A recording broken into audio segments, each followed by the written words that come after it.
খোঁজ করছি এখনো অব্দি তো কিছুই হাতে আসেনি। এখন টাকার কি হবে? টাকা পেয়ে যাব, মামলাটা তো ঠান্ডা হোক আগে। মা আসছি।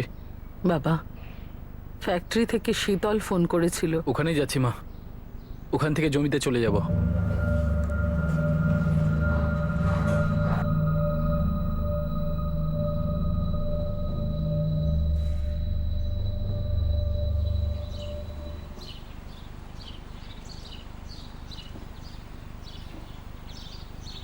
শোনো, এই নাও তোমার টিফিন বক্স। আজ আমার কাজে যেতে ইচ্ছেই করছে না। আচ্ছা, সন্ধেবেলায় রুটিটাও তো খেতে হবে, ভালোবাসায় পেট ভরে না। কিন্তু মনটাও যে ভরে না, এত কষ্টে পেয়েছি আর ভালোবাসাকে। ব্যাস অনেক হয়েছে, কাজের জায়গায় দেরি হয়ে যাবে, সেটা ঠিক হবে না। ওহো, যাচ্ছি।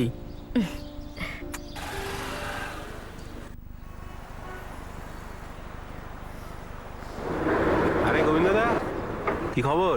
1 মাস ধরে একটা কেস আছে আমার কাছে, কিন্তু খবর পেয়েছি যে পাখিটা পুরো। কি এমন বড় কেস পেয়েছো ভাই? ওই রুঝানপুর আছে না পানিপথের, ওখানে ললিত মল্লিক নামে একজনের মার্ডার হয়। আরে ওই মল্লিক পরিবার, খুব অদ্ভুত লোক ওরা ভাই। তুই চিনিস ওদেরকে? 4 বছর আগের কথা, বাড়িতে নজর রাখার কাজ পেয়েছিলাম। কেন? ওই যে ললিত মল্লিকের ছোট ভাই আছে না, চন্দন মল্লিক।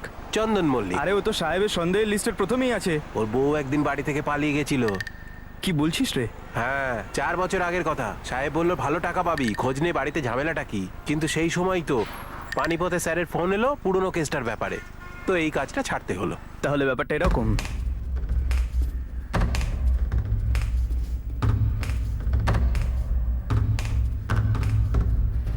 সাহেব, এই খবরটা আমাকে খুঁজতে হয়নি, একা একাই চলে এসেছে একটা বন্ধুর মাধ্যমে। এটা খোঁজ লাগা গোবিন্দ, এই চন্দনের স্ত্রী নিশা কেন পালিয়েছিল? সাহেব, আমার বন্ধুটা এই লাইনেই কাজ করে, কিন্তু এই কেসটাও কখনো নেয়নি, সেই জন্য ওই ব্যাপারে কিছু বলতে পারবে না। ঠিক আছে, তাহলে বাড়ির 4 দেয়ালের মধ্যে কিছু একটা ঘটছিল, কয়েক বছর ধরেই ঘটছিল। আমাদের প্রাইম সাসপেক্ট চন্দন মল্লিকের স্ত্রী নিশা মল্লিক বাড়ি থেকে পালিয়ে যায়। এটা প্রপার্টির বিষয় নয় বোধহয়, ভেতরের কোনো ব্যাপার যেটা লুকোচ্ছে ওরা। গীতা, চন্দন মল্লিকের স্ত্রী নিশা মল্লিক, ওকে ডেকে পাঠাও। স্যার,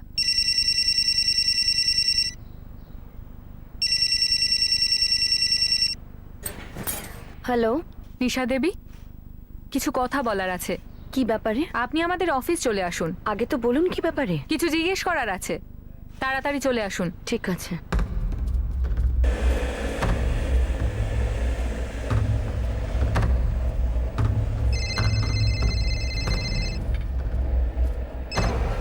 হ্যাঁ নিশা, বলো। ওনারা ডেকেছেন। ওরা ডেকেছে? মানে?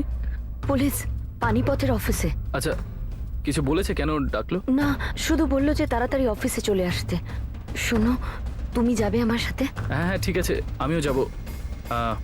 তুমি টেনশন নিও না, আমি আসছি তোমাকে নেওয়ার জন্য।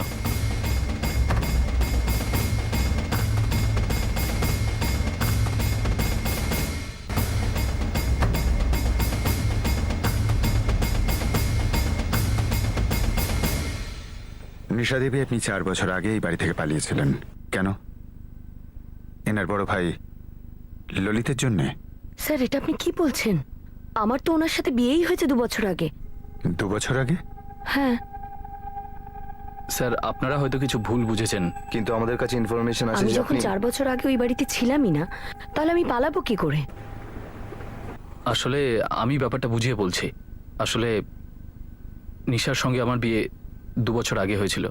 4 বছর আগে যে আমার বাড়ি থেকে পালিয়েছিল সে আমার প্রথম স্ত্রী ছিল। প্রথম স্ত্রী? কিন্তু আপনি তো আগে কখনো বলেননি যে নিশা আপনার দ্বিতীয় স্ত্রী। স্যার, আমার জরুরি মনে হয়নি তাই বলিনি। কিন্তু আপনার প্রথম স্ত্রী 4 বছর আগে আপনার বাড়ি থেকে কেন পালায়? কিন্তু এইসবের আমার দাদার মার্ডারের সাথে কি সম্পর্ক? সম্পর্ক আছে কি নেই সেটা আমরা বুঝবো। মিস্টার চন্দন মল্লিক, আপনি গল্পটা বলুন। সুনিতা, ওর নাম ছিল সুনিতা।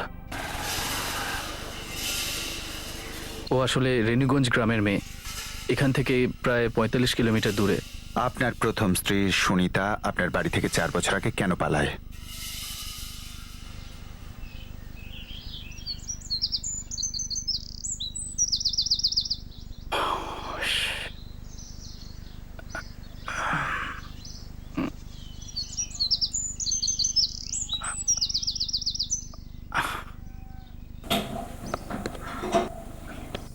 মা, এক কাপ চা আমার জন্য করো তো।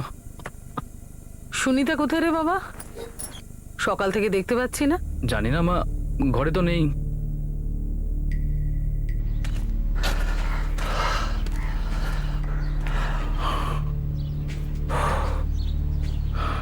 বাবা, তুমি সুনিতাকে দেখেছো? দেখিনি তো। সকালে যখন হাঁটতে যাচ্ছিলাম তখন বাইরে বেরোনোর দরজাটা খোলা ছিল।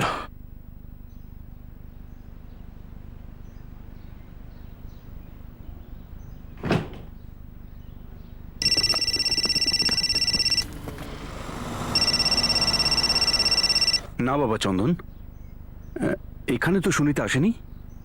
হ্যাঁ হ্যাঁ বাবা, আমি খোঁজ করছি। আর তুমি যদি কোনো খোঁজ পাও আমাকে অবশ্যই জানিয়ে দিও। হ্যাঁ বাবা। কি হয়েছে বাবা? সুনিতা কোথাও চলে গেছে। চলে গেছে? চন্দন বলছিল যে কাউকে কিচ্ছু বলেনি, কিন্তু ওকে খুঁজেই পাচ্ছে না।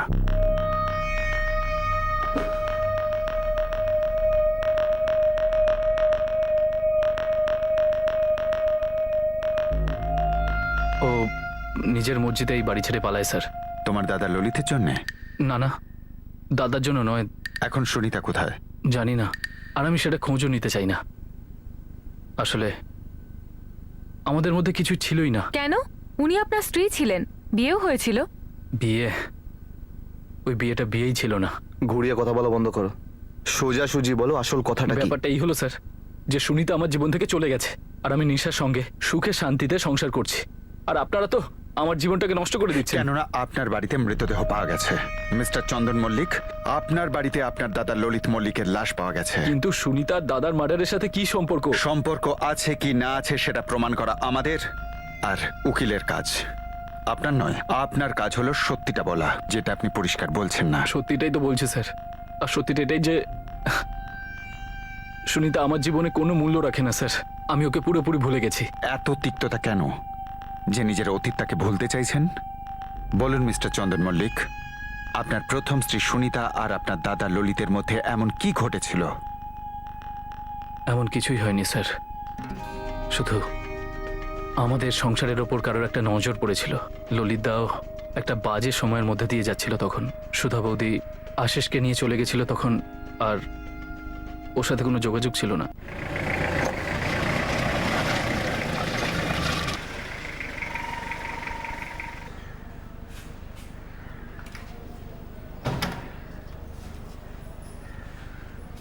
একবার অন্তত দেখে নে মেয়েটাকে। দেখো না, আমিও তো কখন থেকে কথাই বলে যাচ্ছি, ললিত তো আর দ্বিতীয়বার বিয়ে করবে না। চন্দন, এবার তোর কিন্তু একটা বিয়ে করে নেওয়া উচিত। ঠিক আছে বাবা, যা তুমি ঠিক মনে করো। তবে আমার মনে হয় যে ললিতদার দ্বিতীয়বার বিয়ে করা উচিত। দেখ ভাই চন্দন, আমার দ্বিতীয় বিয়ে করার কোনো ইচ্ছা নেই, এখন তো একদমই নেই। আমার পুরো নজর এখন ফ্যাক্টরিতে, এটা নিয়েই আমি সুখে আছি। তুই একটা কাজ কর, মেয়ে দেখে আয়। আরে আসুন আসুন আসুন আসুন দাদা, ভেতরে আসুন। আসুন। নমস্কার। নমস্কার। এসো বাবা, আসুন ভেতরে।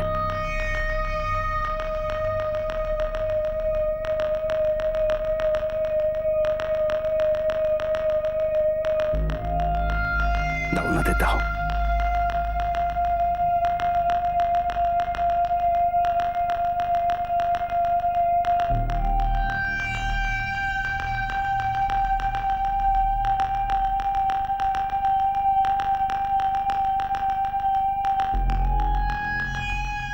সুনিতাকে আমি প্রথম দেখাতেই ভালোবেসে ফেলেছিলাম।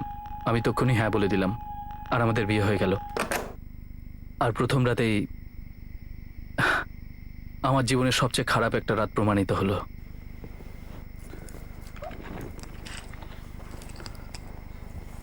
আমি আমাদের সম্পর্কের শুরুটা একটা মিথ্যে দিয়ে করতে চাই না। মিথ্যে?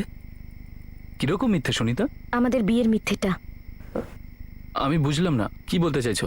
আসলে আমি আপনাকে বিয়েই করতে চাইনি। হ্যাঁ, তাহলে করলে কেন? মা বাবাকে বলে না করে দিতে পারতে। আমার বাড়িতে আমার কথা বলা বারণ, তাও আমি বলেছিলাম সবকিছু। কেউ আমার কথা শুনেইনি, আর জোর করে আপনার সঙ্গে আমার বিয়েটা দিয়ে দিল। সুনিতা, তুমি এখন এসব বলছো আমাকে? মানে এখন আমি কি করব? আপনি হয়তো খুব একটা খারাপ মানুষ নন, হয়তো আপনি খুবই ভালো মানুষ, কিন্তু আমার স্বামী আপনি হতেই পারেন না। আমি আপনাকে নিজের স্বামী হিসেবে মানতেই পারবো না। আর কেউ আছে নাকি? হ্যাঁ, আমি শুধু ওকেই ভালোবেসেছি আজ পর্যন্ত। আচ্ছা, সুনিতার ভালোবাসাটা আপনার দাদা ললিত নয় তো? না স্যার। আর এটা আপনি প্রত্যেক কথায় ললিতদার নাম কেন জড়াচ্ছেন? আমাদের গ্রামের ছেলে, তাহলে সমস্যা কোথায় ছিল? ও অন্য জাতের।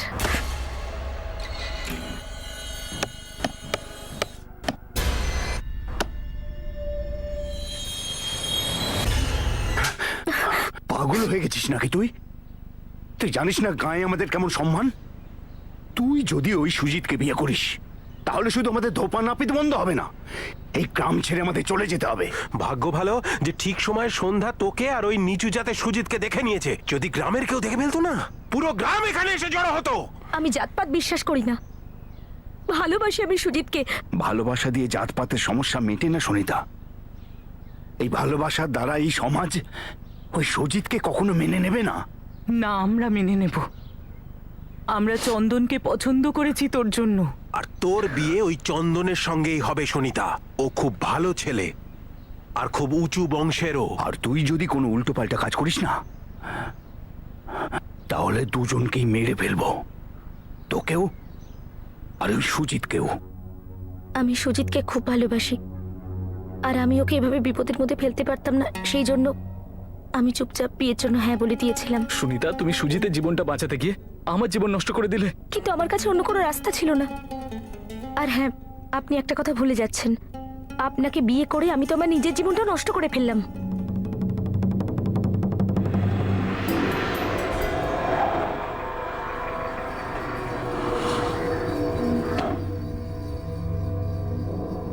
ভুল করেছেন গজেন্দ্রবাবু আপনারা।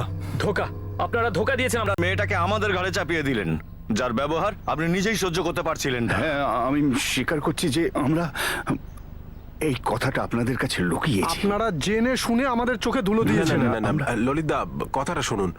জামাইবাবু, মেসোমশাই, আমরা সবাই জানি যে সুনিতা কিছুদিনের জন্য ভুল পথে চলে গিয়েছিল, কিন্তু কিছু খারাপ করার আগে আমরা ওকে ফিরিয়ে এনেছিলাম। এখনো আপনাদের বাড়ির বউ। জামাইবাবু, আপনার স্ত্রী আমার বোন হয়। আমি কথা দিচ্ছি কিছুদিনের মধ্যে সব ঠিক হয়ে যাবে। কিচ্ছু ঠিক হবে না। আপনারা ভুল করেছেন। আরে আপনাদের বলা উচিত ছিল। আমার ভাইয়ের জীবনের প্রশ্ন এটা। আমি আবার হাত জোর করে অনুরোধ করছি, সুনিতাকে ক্ষমা করে দিন। ও আপনাদের বাড়ির বউ, কিছুটা সময় দিন ওকে। কিছুদিনের মধ্যে সুনিতা বাড়ির সব দায়িত্ব নিজের হাতে তুলে নিল, কিন্তু আমার স্ত্রী হতে পারেনি। আমার মনে হয়েছিল সবকিছু ঠিক হয়ে যাবে, কিন্তু 8 মাস পরই একদিন ও পালিয়ে যায়। আপনি খুঁজেছিলেন ওকে? পেয়েছিলেন? পেয়েছিলাম, কিন্তু ওর বাপের বাড়ি নয়। ওর বাবা গজেন্দ্র আর ওর দাদা কমল জোর দিয়েছিল যে পুলিশে কমপ্লেন করতে, তো আমি করে দিই। তারপর? ও সুজিতের সঙ্গে চলে গেছিল, আর তারপর তো প্রশ্নই ওঠে না যে আমি ওর সাথে সংসার করব। আর তাই আমি ওকে ডিভোর্স দিয়ে দিয়েছিলাম। আর তার 2 বছর পর আমি নিশাকে বিয়ে করেছিলাম, আর আমরা দুজন খুব সুখী স্যার।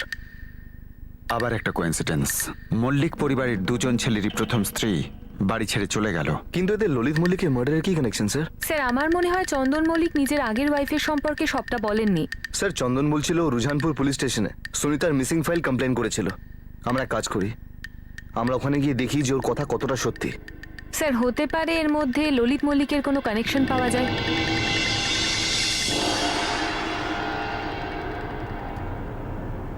বাবা, মা, দাদা, আমি সিদ্ধান্ত নিয়ে নিয়েছি, আমি সুনিতাকে ডিভোর্স দিয়ে দেব। ঠিক ভেবেছিস তুই। 8 মাস আগেই এটা করা উচিত ছিল, বিয়েটাই দেওয়া উচিত হয়নি। ললিতদা, আপনার ভাইকে একটু বোঝান না। ভাই বোঝানোর মতো আর কি আছে? এটাই বোঝান যে আমার বোনকে যেন ও ডিভোর্স না দেয়। আমরা সবাই জানি এবং এটা মানিও যে সুনিতা ভুল করেছে, কিন্তু চন্দনদা ওর স্বামী, ওর কাছে সুনিতাকে ফিরে আসতেই হবে। কমল, আমার কথা শোনো। সুনিতা ওটাই করুক যেটাতে ও সুখে থাকে। চন্দন ও ডিভোর্সের পর নতুন জীবন শুরু করবে। সম্পর্কের মধ্যে জোর জবরদস্তি ঠিক কথা নয়, যেটা তোমরা করছিলে। এবার ফলাফল দেখতে পাচ্ছ। ভাই, সবাই একটা জীবন পেয়েছে, আর সবার সুখে থাকার অধিকার আছে। চন্দন, ললিতদার সুনিতার সাথে কি সম্পর্ক ছিল? নিশা, তুমিও আমাকে সন্দেহ করছো? সন্দেহ করছি না, শুধু এটুকুই জানতে চাইছি যে ললিতা এমন কি করেছিল যে যার জন্য ওনাকে মেরে ফেলা হলো। নিশা, যদি আমি জানতাম তো আমি তোমাকে নিশ্চয়ই বলতাম। না আশু, তোমার বাবা খারাপ লোক ছিলেন না, ভালো ছিলেন। তাহলে তুমি ওনাকে ছেড়ে দিলে কেন? কখনো কখনো দুজন ভালো মানুষও একসাথে থাকতে পারে না। উনি ওখানে গ্রামে থাকতে চেয়েছিলেন আর আমি এখানে চণ্ডীগড়ে। মাঝামাঝি কোনো রাস্তা ছিল না, তাই আমরা দুজন আলাদা হয়ে যাই। তার মানে এটা কখনোই নয় যে উনি ভুল ছিলেন অথবা আমি। আমরা দুজনেই ঠিক ছিলাম নিজেদের দিক থেকে। তাহলে উনি আমাকে দেখতে কেন এলেন না? আর তুমিও তো আমাকে ওখানে নিয়ে গেলে না।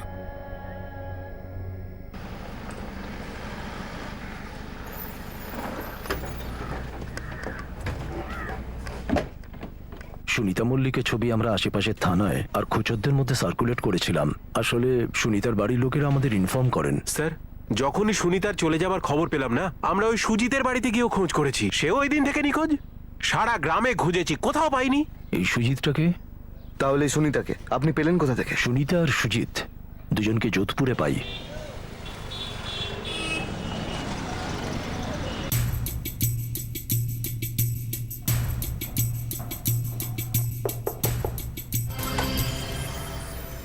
সুজিত, আমরা জানি সুনিতা তোমার সাথে আছে।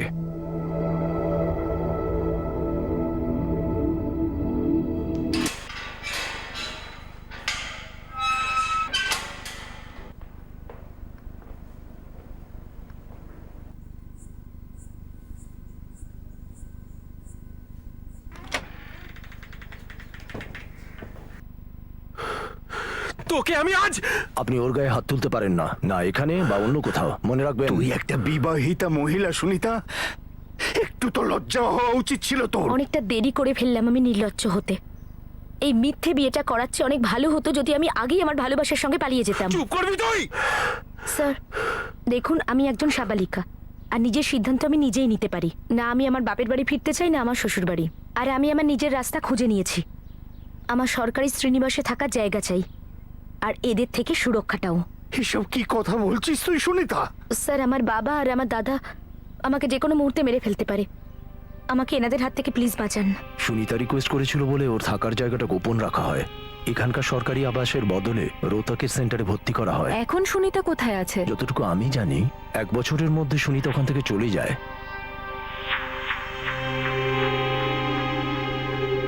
সুনিতা, তোমাকে আর কয়েক ঘন্টা অপেক্ষা করতে হবে। আমি পুলিশকে ইনফর্ম করেছি। তাছাড়া তুমি যাচ্ছই বা কোথায়? আমি ফিরে যাচ্ছি ম্যাডাম, নিজের জীবনে, নিজের পছন্দ করা জীবনটাতে। সুজিতের বিরুদ্ধে কিডন্যাপিং এর কেস তৈরি হচ্ছিল না, এই জন্য আমরা ছেড়ে দিই। এই সুনিতার বাড়ি থেকে পালানোর ক্ষেত্রে ললিতের কোনো হাত আছে কি এতে? চন্দনের বড় ভাই ললিত? না, সুনিতা ওর স্টেটমেন্টে ললিতের ব্যাপারে কিছু বলেনি। ওর বর ওকে স্বইচ্ছায় ডিভোর্স দেয় আর 1 মাসের মধ্যে ডিভোর্সও পেয়ে যায়। এইসবের মধ্যে ললিতের কথা কখনোই সামনে আসেনি। স্যার, এটা হতে পারে ললিত সেদিন বাড়িতে এরকম কিছু করেছিল যাতে চন্দন রেগে গিয়ে এটা করেছে। গীতা এখনো অব্দি এরকম কিছু সামনে তো আসেনি। এর উত্তর শুধু সুনিতাই দিতে পারে। একবার সুনিতার ফ্যামিলির সাথে কথা বলি, জিজ্ঞেস করি যে ও কোথায়। এখন তো ওই বলতে পারবে এই 8 মাসে ওই 4 দেওয়ালের ভেতর কি ঘটেছে।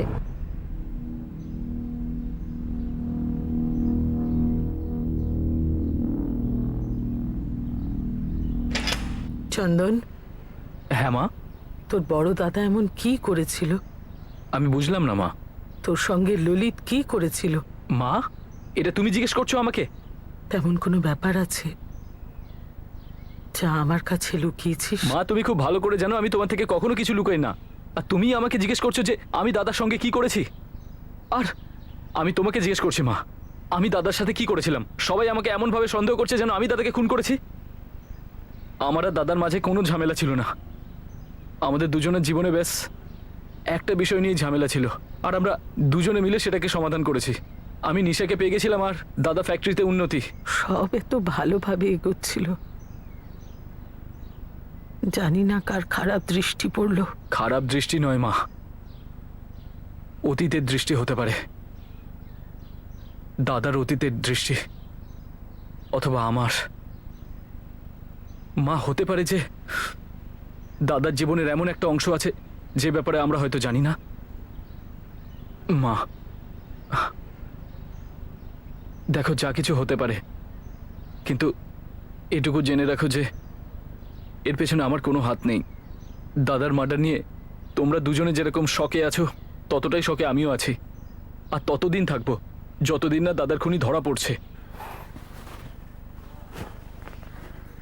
যখন এতদূর পৌঁছেই গেছি তখন বাকি রাস্তাটাও দেখে নি। এবার দেখা যাক যে এই রাস্তাটা কোথায় গিয়ে মিলেছে। খোঁজ নাও সুনিতা এখন কোথায়। সুনিতার পরিবারের সঙ্গে কথা বলো। এই সময় আমাদের প্রাইম সাসপেক্ট হচ্ছে চন্দন মল্লিক, যার গোপন অতীতটা আমাদের সামনে রয়েছে। যদিও তার অতীতটা তার দাদা ললিত মল্লিকের থেকে খুব একটা আলাদা নয়, তাও দেখা যাক কোন অ্যাঙ্গেল আসে।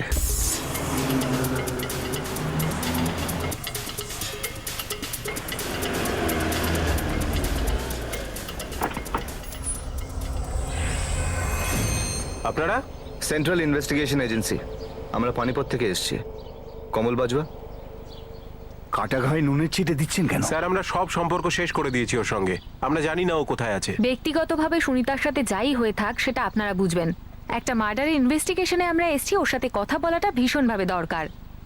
আর যদি আপনারা জানেন যে ও কোথায় আছে কিন্তু তাও আমাদের থেকে লুকোচ্ছেন, তো আপনারা আইন নিয়ে খেলছেন। যদি আপনাদের ওকে এতই প্রয়োজন হয় তো খুঁজে নিন। এই বাড়িতে তো ওর নাম উচ্চারণ করাও বারণ। যে লোকটা মারা গেছে ললিত মল্লিক, সে সুনিতার ভাসুর হয়, আপনার আত্মীয়। সেই সম্পর্ক 4 বছর আগে শেষ হয়ে গেছিল। দেখুন স্যার, না সুনিতার সঙ্গে, না চন্দনের সঙ্গে, না ললিতের সঙ্গে কিংবা ওদের পরিচিত কোনো মানুষের সঙ্গে আমাদের কোনো সম্পর্ক নেই। যাকে আপনারা খুঁজছেন না তাকে এখানে পাবেন না। এটা যখন জানোই যেখানে পাওয়া যাবে না, তো যেখানে পাওয়া যাবে সেটা বলে দাও। আমরা কিছু জানি না স্যার। হ্যাঁ, তবে ও হয়তো বলতে পারবে যে প্ল্যানিংটা করেছে, আর সবাইকে দেখিয়ে বেড়াচ্ছে যে ওর থেকে ভালো মানুষ কেউ হয়ই না। কার ব্যাপারে কথা বলছো তুমি? আমি চন্দন মল্লিকের কথা বলছি স্যার। চন্দন মল্লিক কি প্ল্যান করেছিল বলো আমাদের। এই কমল, এইসব কথা কেন বলছিস তুই? বাদ দে বাবা, ছেড়ে দে সব। এমনি এমনি কি করে বাদ দিয়ে বলুন দাদা, এবার তো আমরা জেনেই ছাড়বো। আপনারা কি সত্যি এটা জানতেই পারেননি এখনো? দেখুন স্যার, আমার বোনের পালিয়ে যাওয়া, চন্দন আর সুনিতার ডিভোর্স সব হয়েছে ওই চন্দনের প্ল্যান অনুযায়ী। কমল আমাদেরকে খুলে বলো, চন্দন এই পুরো প্ল্যানিংটা করেছিল কিভাবে? তার মানে কমল, তুমি বলতে চাইছো সুনিতা বাড়ি থেকে পালিয়েই যায়নি? ভেবে দেখুন, এত বাওয়াল হলো, সুনিতা পালিয়ে গেছে, সুনিতা পালিয়ে গেছে, আর 1 মাসের মধ্যে ওদের ডিভোর্সও হয়ে গেল। এখন এই ডিভোর্স তো কোনো হাতের মোয়া নয় না, যে বানালাম আর খেয়ে নিলাম। এই ডিভোর্সের প্ল্যান তো আগে থেকেই ছিল ওদের।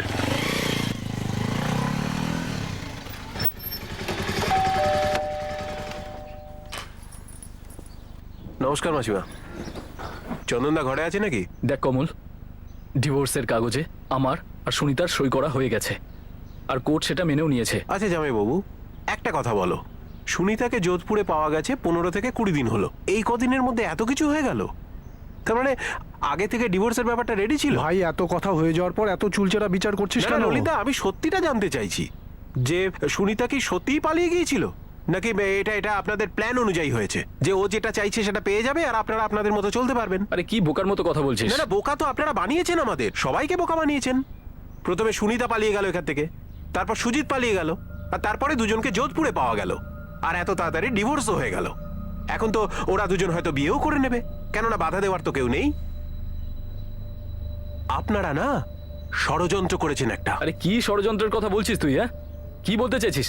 এটাই যে আমি তোর বোন আর সুজিতকে ভালোবাসার জন্য জোর করেছি, আর ওকে আমি বিয়ে করেছি এই জন্য যাতে তোদের হাত থেকে ছাড়া পেতে পারে, তারপর দুজনকে এক করে পালাতে সাহায্য করেছে, এটাই বলতে চাস তুই? নয়তো কি এটা সত্যি নয়? মাথা ঠিক আছে তোর? দেখ, তোর বোন পালিয়েছিল ব্যাস, আর ও নিজেই বিয়েটাকে মিথ্যে মনে করতো। ষড়যন্ত্র তো হয়েছে, খুব বড় ষড়যন্ত্র হয়েছে। ঠিক করলেন না আপনারা এটা। ওই চন্দনই ষড়যন্ত্র করেছিল স্যার, আর সেটাতে ও সফলও হয়েছিল। আর এই ললিতের খুনেও না ওই ষড়যন্ত্র করেছে। আপনারা চেপে ধরুন ওকে, সবকিছু বলে দেবে। কিন্তু চন্দন এত মহান কাজটা করবে কেন যে ও নিজের স্ত্রী সাহায্য করবে যে বিয়েটাকে মানতই না?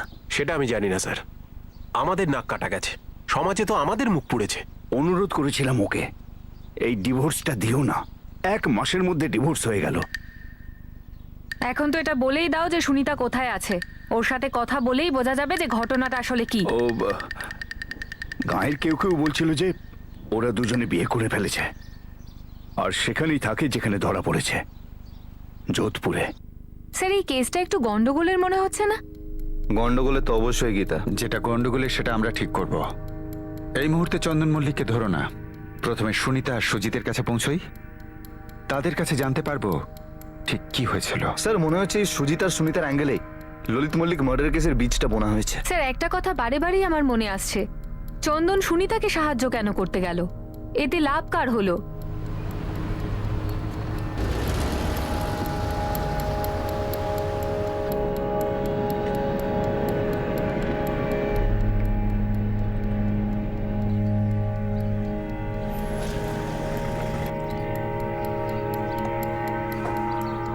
সুজিত, হ্যাঁ সুনিতা, হ্যাঁ, আমারই নাম সুনিতা। কি ললিত দাদার মার্ডার হয়ে গেছে? কিন্তু কবে আর কি করে? 1 মাসের ওপর হয়ে গেছে। চমকে গেলে কেন? এর জন্য যে হত্যা হয়েছে, নাকি আমরা দুজন এত দেরি করে এলাম বলে? কি আপনারা কি বলতে চাইছেন নাকি? আমরা কিচ্ছু বলতে চাই না, আমরা জিজ্ঞেস করছি ললিত মল্লিককে কেন মেরেছো তুমি? দেখুন, আমরা পাগল নাকি যেরকম একটা কিছু করব? আর আপনাদের দেখেও মনে হয় না যে আমাদের দেখে ভাববেন আমরা এরকম একটা কিছু করেছি? দেখুন, অনেক কষ্টে আমরা আমাদের বিবাহিত জীবন এখানে শুরু করতে পেরেছি, তাহলে আমরা এটা কেন করতে যাব? এটা তো তুমিই ভালো বলতে পারবে সুনিতা। চন্দনের বাড়িতে বিয়ের পর তোমার সাথে কি কি হয়েছিল, কেন তুমি ওখান থেকে পালালে, আবার ধরাও পড়ে গেলে, আর তারপর ডিভোর্স হয়ে গেল, এই সব কিছুর আসল সত্যিটা জানতে চাইছি আমরা। সত্যিটা সেটাই যেটা সবাই জানতো। মা, বাবা, চন্দন আর ললিত দাদা ওনারা জানতেন যে আমার বিয়েটা আমার ইচ্ছের বিরুদ্ধে দেওয়া হয়েছিল, আর আমি ওনাদের আমার জীবনের সব সত্যিটা বলে দিয়েছিলাম। আমি ওখানে থাকতে পারিনি আর সেই জন্য ওখান থেকে পালিয়ে যাই, আর ওখান থেকে আমার পালিয়ে আসাটা আমার জন্য আশীর্বাদ ছিল। আমি সুজিতের কাছে এসে যাই আর চন্দনের সঙ্গে আমার ডিভোর্সটাও হয়ে যায়। আর এই সব কিছুর পেছনে নাটক কতটা? নাটক? কিসের নাটক? কেন, চন্দনের বাড়ি থেকে পালিয়ে যাওয়া নাটক ছিল না? চন্দন তো নিজেই সাহায্য করেছিল তোমাকে, আর তারপরে ডিভোর্সটা সেটা তো দুজনে মিলেই ঠিক করেছিলে, তাই না? এই সব করে আমার কি লাভ হতো? আর তাছাড়াও এই নাটকটা আমি কার জন্য করতাম? আমার ফ্যামিলির জন্য না। আর আপনি যে আমাকে এই নাটকের কথাগুলো বলছেন না, এর মধ্যে এতটুকুও সত্যি নেই। আর চন্দন এটা খুব ভালো করেই জানতো যে সুমিতার ওখানে দম বন্ধ হয়ে আসছিল ওই বিয়েতে, ওই বাড়িতে থেকে। আর হ্যাঁ, আপনার একটা কথা সত্যি যেটা আমি স্বীকার করি, আমার পালিয়ে যাওয়ার আগেই আমার আর চন্দনের মধ্যে ডিভোর্সের ব্যাপারটা ঠিক হয়ে গেছিল, আর ফর্মালিটিসগুলো শুরু হয়ে গেছিল। তোমার ভাই কমলেরও এই ডাউট ছিল, কিন্তু এটা আর কেউ জানতো না। সুনিতা, এবার আমাদেরকে এটা বলো যে এরকম আর কোনো কথা আছে যেটা এখন অব্দি কেউ জানে না? আগে না, আর এরকম কোনো কথা নেই। এমনকি আমার চন্দন আর ওর পরিবারের ওপর কোনো ক্ষোভও নেই, আর কোনো অভিযোগও নেই আমার। আমার জন্য ওই বিয়েটা কোনো বিয়েই ছিল না।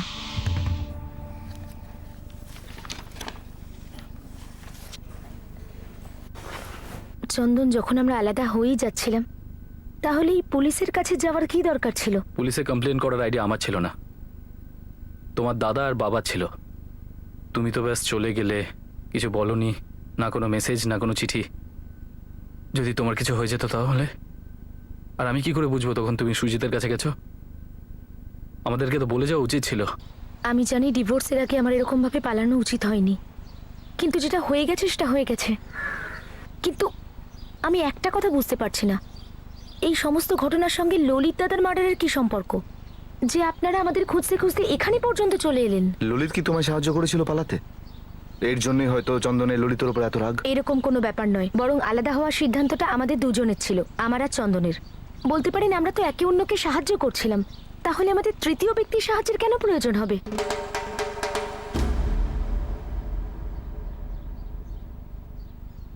স্যার, আমার দাদা বুঝি আপনাকে এটা বলেছিল যে চন্দন এই চক্রান্তটা করেছে? হ্যাঁ, তো আসলে আমার দাদা এই ডিভোর্সের একেবারে এগেনস্টে ছিল। দাদা এটা মেনে নিতে পারছিল না যে আমি নিজে নিজেই এই সিদ্ধান্তটা নিয়ে নিলাম। কিন্তু কমল ডিভোর্সের এগেইনস্টে ছিল কেন? আমার বাবা অনেক যৌতুক আর টাকা পয়সা দিয়েছিলেন এই বিয়েতে, অনেক খরচও হয়েছিল। দাদা চেয়েছিল যে আমি চন্দনকে বলে ওই টাকা পয়সাগুলো ফিরিয়ে নিয়ে আসি, বাবাকে দিয়ে দিই। দাদা ভাই, তুমি এখানে কেন? ডিভোর্সের প্ল্যান আগে থেকেই করে রেখেছিলি তুই আর চন্দন। তুমি যদি এর মধ্যে না ঢোকো সেটা ভালো হবে। কেন ঢুকবো না? তুই জানিস কিছু আমাদের কত টাকা খরচ হয়েছে তোর আর চন্দনের বিয়েতে?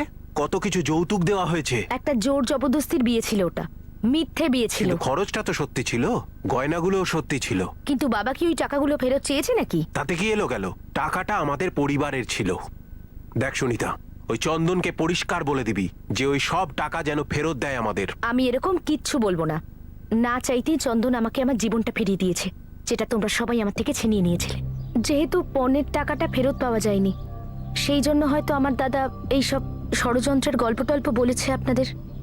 টাকা তো অনেকই খরচ হয়েছিল, যেটা না আমার কাছে ফেরত আসতো আর না ওরা ফেরত পেত। মার্ডার ললিতের হয়েছে, আর কুণ্ডলি বেরিয়ে আসছে চন্দন আর সুনিতার বিয়ের পর্বের।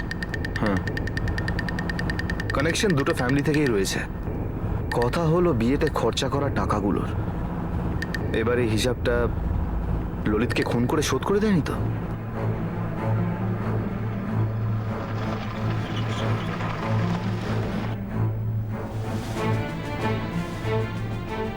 আগে নগদ দিয়েছিল, যাকে বলে পণ। কত? 15 লাখ। তাহলে কমল এই টাকাটা আপনার থেকে ফেরত চাইছিল? হ্যাঁ স্যার, ফেরত চাইছিল। দেখ কমল, ভালো করে বুঝে নে, আমি কোনো টাকা তোকে ফেরত দিতে পারবো না। সেটা কি করে হয় চন্দনদা? আমাদের খাটনির টাকা ওগুলো, যেগুলো তোমাকে দিয়েছিলাম আমরা। দিয়েছিলিস না, এখন সেটা আমার।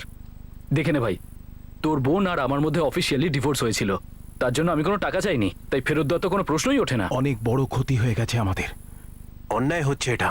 আর আমার সাথে যা হয়েছে সেটা ন্যায় হয়েছে? তুই একবার ভালো করে ভেবে দেখ, প্রথম রাতে তোর স্ত্রী তার প্রেমিকের ব্যাপারে তোর সামনে বলছে, আর তোকে স্বামীর সম্মানই দিচ্ছে না। তোর কেমন মনে হবে? কিন্তু এখন তো ও আপনার জীবন থেকে বেরিয়ে গেছে, তাহলে এখন ওর বাপের বাড়ির টাকা আপনি কিভাবে রাখতে পারেন? কারণ কষ্ট পেয়েছিলাম আমি আর আমার পরিবার তোর এই ধোকার জন্য। এটা সেটারই খেসারত। আর দ্বিতীয়বার এই ব্যাপারে কথা বলবি না। ও কিছুতেই আমার পিছু ছাড়ছিল না স্যার। এখনো পর্যন্ত?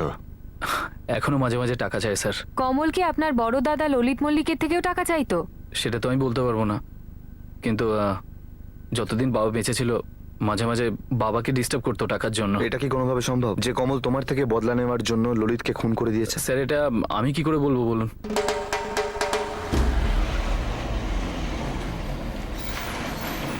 কি বাজে কথা বলছেন আপনি? যে আমার ছেলে কমল ওদের কাছে গিয়ে পণের টাকা ফেরত চাইছিল? আগে হ্যাঁ, আপনার মেয়ে সুনিতা নিজে আমাদেরকে বলেছে এটা, আর ওর এক্স হাজবেন্ড চন্দনও আমাদের এক কথা বলেছে। আমি আজ পর্যন্ত ওই টাকার ব্যাপারে কোনো কথা পর্যন্ত বলিনি। সুনিতা চন্দনের ডিভোর্সের পর থেকে আজ পর্যন্ত ওই মল্লিক পরিবারের সাথে দেখাও করিনি।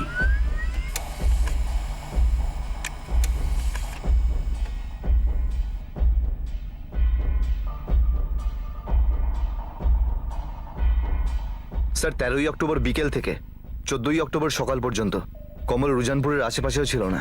কল রেকর্ডেও সন্দেহ করার মতো কিছু নেই। সুপারি কিলার্স এলাকার হিস্ট্রি সিটার্স আমরা সব স্ক্যান করেছি, রাইট? একবার নয় স্যার, বহুবার করেছি। যদি কিতা এই কমলের অ্যাঙ্গেলটা সঠিক মনে হচ্ছে। ভয় তো এটাই যে আমরা আবার গোল গোল করে ঘুরতে ঘুরতে সেই একই জায়গায় এসে না পৌঁছই। স্যার পুরো পসিবিলিটি রয়েছে।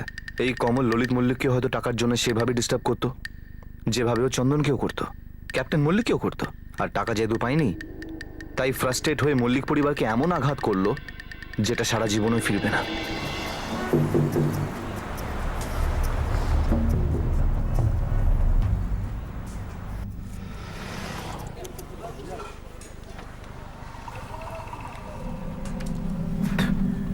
দাদা একটা কথা জিজ্ঞেস করবো?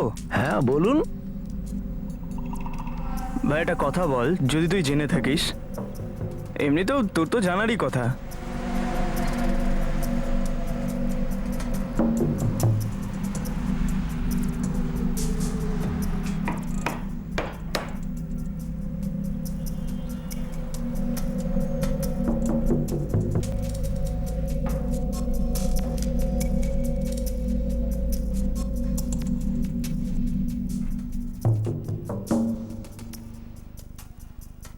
সাহেব, একজন হচ্ছে গোপাল কৌশিক আর আরেকজন হরি সিং। ললিত মার্ডার কেসে কি কানেকশন? সাহেব সেটা জানি না, দুজনের ফোন নাম্বার বার করিয়েছি, কিন্তু খুব বন্ধুত্ব আছে আপনার ওই কমল বাজবার সঙ্গে। নাম্বার দে তো আমাকে এই দুজনের।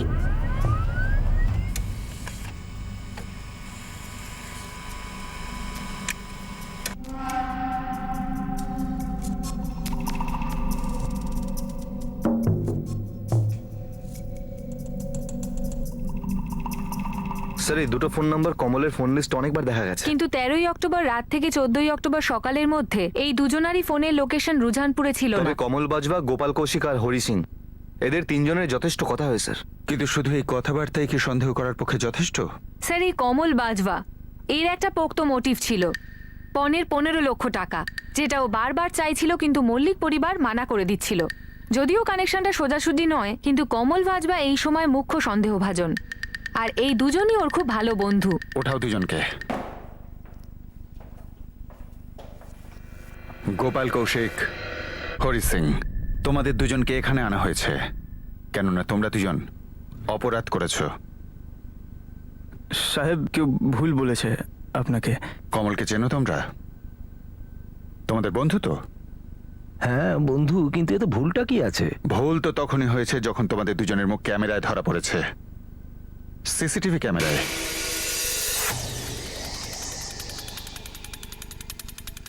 আমরা অনেক পরে জেনেছি যে ওখানকার একটা দোকানে সিসিটিভি ক্যামেরা লাগানো আছে। 14ই অক্টোবর ললিত মল্লিককে খুনের আগে আর পরে ওই ক্যামেরার ফুটেজে তোমাদের দুজনকে পরিষ্কার দেখা যাচ্ছে। তোমরা বুঝে শুনে তোমাদের মোবাইল ফোন বাড়িতে রেখে গিয়েছিলে যাতে আমরা ফোনের লোকেশনকে ট্র্যাক করে তোমাদেরকে ধরতে না পারি।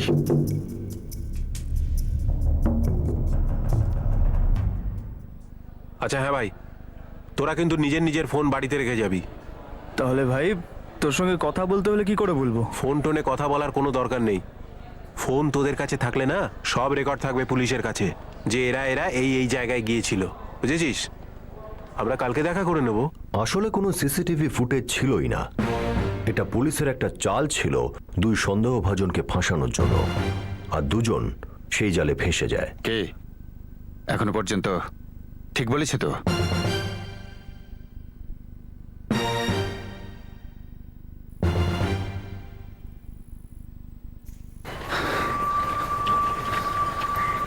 হয়ে গেছে তো? হ্যাঁ ভাই, একদম মাখনের মতো। আমরা যখন ভেতরে ঢুকলাম কেউ জাগেইনি, কাজের পরেও কেউ জাগলো না।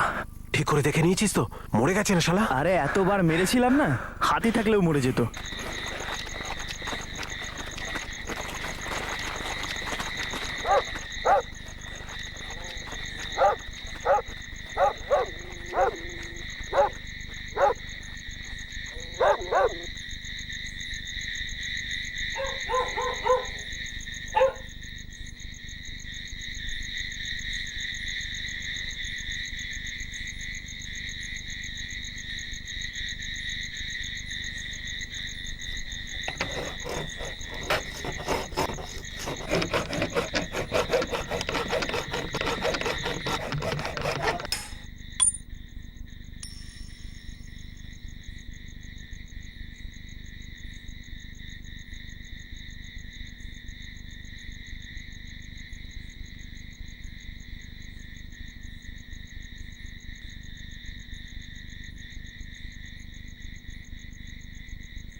সবকিছু পুরো মাখনের মতো হয়ে গেল। কোনো শব্দ ছাড়া বাড়ির ভেতরে ঢুকেই প্রথম ঘরটা ওর ছিল। আর চাকুটাও হেবে ভালো ছিল, ঘাপ ঘাপ ঘাপ মারলাম ঢুকে গেল। ওই কম্বলটা কোথায়? কম্বলটা নদীতে ফেলে দিয়েছি। আর চাকুটা? চাকুটাই খেতেই পুঁতে দিয়ে এসছি। খুব ভালো করেছিস। আচ্ছা ভাই, 1 সপ্তাহের মধ্যে না তোদের সমস্ত পেমেন্ট হয়ে যাবে। ততদিন না ভাই চুপচাপ কোথাও লুকিয়ে বসে থাক। হ্যাঁ আসুন ভাই, মদ টদ খেয়ে সবকিছু বলে দিস না যেন কাউকে, বুঝেছিস তো? আরে ঠিক আছে ঠিক আছে ঠিক আছে, চল চল ঠিক চল আছে, যা। আসি। তোমরা দুজন এটা জানতেই না যে কমল ললিতকে কেন মারতে চাইছে। ও তোমাদের টাকা দেবে বলল, আর তোমরা দুজনে পুরো জীবনটা বাজি রাখলে। জীবনটা স্যার এমনি আমাদের বরবাদ ছিল। টাকা ছিল না, আর ধার দেনায় জমে গেছিল অনেক। তার উপরে ও আমাদের বন্ধু। ও অনেক দিন ধরে ওদের উপর রেগেছিল। আরে অসন্তোষ কেন ছিল সেটা খোঁজ নেওয়ার চেষ্টা করেছিলে? কমল তোমাদের বলল যে যাও ললিত মল্লিককে মারো, আর তোমরা দুজন তাকে মার্ডার করে দিলে। সাহেব, একটা বড় ভুল করে ফেলেছি আমরা। ভুল নয়, অন্যায়। খুন করেছো তোমরা দুজন, আর এই খুনের মাস্টার মাইন্ড ওই কমল। তোমাদের তিনজনের সমান শাস্তি হবে। না স্যার, ভুলটা ওখানে মারতে গিয়ে হয়েছিল। খুন করতে ভুল, তার মানে? এই শুনেছো তুমি? রুঝানপুরের ললিত মল্লিকের মার্ডার হয়ে গেছে। কি বলছো তুমি রজনী?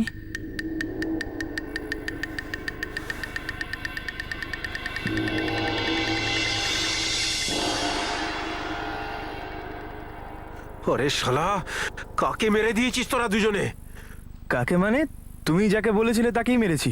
চন্দন মল্লিক, তোমার বোন সুনিতার প্রথম স্বামী। এ তো আমাদের গুড লাক যে ঘরের ভেতরে ও একা ছিল। তোদের গুড লাক মায়ের ভোগে রে শালা। তোরা চন্দন মল্লিককে না, ওর বড় ভাই ললিতকে মেরে ফেলেছিস। মাথা মোটা তোরা। এই দেখ দেখ, ছবি দেখ। ছবিটাও তো দেখিয়েছিলাম শালা তোদের। খুব অন্ধকার ছিল, ওখানে শুয়েছিল, আর দেখে মনে হলো ওই আছে হয়তো। আরে টাইম ছিল না, দেখা মাত্রই কম্বল চাপিয়ে দিয়েছিলাম। আর ঘাপাঘাপ মেরে দিলাম আমি ওকে। বাবা বাবা বাবা, গপাগপ মেরে দিলাম। আরে শালা, মারার আগে একবার মুখটা তো দেখে নিবি। যাকে মারার ছিল ওই চন্দন মল্লিক, ও তো দিব্যি বেঁচে আছে। তোদের দুজনের জন্য না সবকিছু গন্ডগোল হয়ে গেল আমার। দে।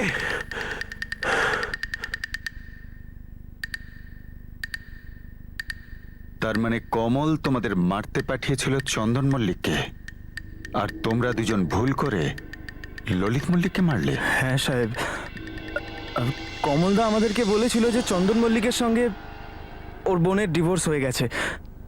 আমরা কি থোড়াই জানতাম নাকি যে ওর আবার বিয়ে হয়ে গেছে? আমরা ভাবলাম এটাই ওর ঘর, একা ঘুমোচ্ছে, এটাই সেই লোকটা। আমরা মারার আগে একবার ওর মুখটা ভালো করে দেখিনি। স্যার, আমার ছেলে এরকম কাজ করতেই পারে না। আমার মনে হচ্ছে কেউ ওকে ফাঁসিয়েছে স্যার। একে তোলো গাড়িতে। ঠিক আছে।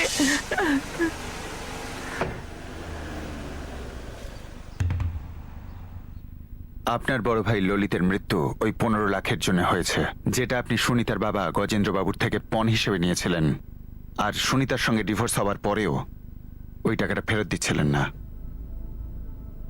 কিন্তু স্যার, এইসবের সাথে মার্ডারের কি সম্পর্ক?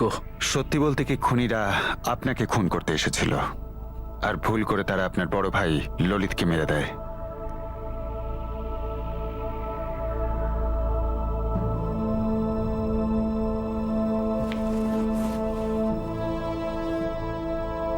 কি হয়েছে মা? কিছু না বাবা, ফ্রেশ হয়ে আয়, আমি খেতে দিচ্ছি।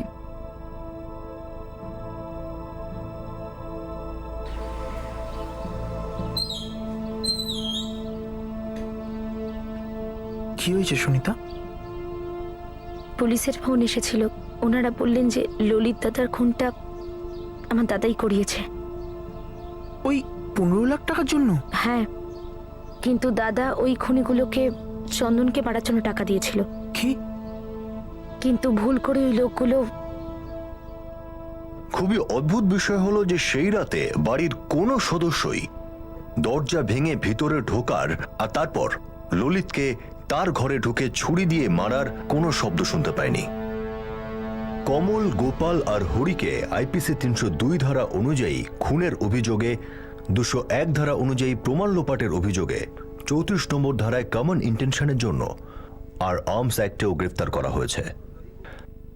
ভাড়াটে খুনি গোপাল আর হরিকে সেই ক্ষেতে নিয়ে যাওয়া হয় যেখানে তারা মার্ডার ওয়েপেনটা পুঁতে রেখেছিল। সেই ছুরি এখন পুলিশের হেফাজতে রয়েছে আর কোর্টে অপরাধ প্রমাণ করার জন্য গুরুত্বপূর্ণ ভূমিকা নেবে। প্রাইম পেট্রোল এই কেসের ইনভেস্টিগেটিং টিমকে সেলাম জানাচ্ছে, যারা আইনকে রক্ষা করতে কোনো রকম কসুর করেনি। তারা ইনভেস্টিগেশনকে এমন একটা অ্যাঙ্গেলে, এমন একটা অতীতে নিয়ে গিয়েছিল যেটা সাধারণ নজরে ললিত মল্লিকের মার্ডার কেসের সঙ্গে কোনোভাবে যুক্ত মনে হচ্ছিল না। কিন্তু শেষ পর্যন্ত হিসাবটা মিলে গেল আর প্রমাণ হয়ে গেল যে এটা একটা মিস্টেকেন আইডেন্টিটি মার্ডার কেস। আবার দেখা হবে পরবর্তী এপিসোডে আরো একটা চমকে দেওয়ার মতো কেস নিয়ে। For more updates, subscribe to our channel, click the show links and enjoy watching the videos.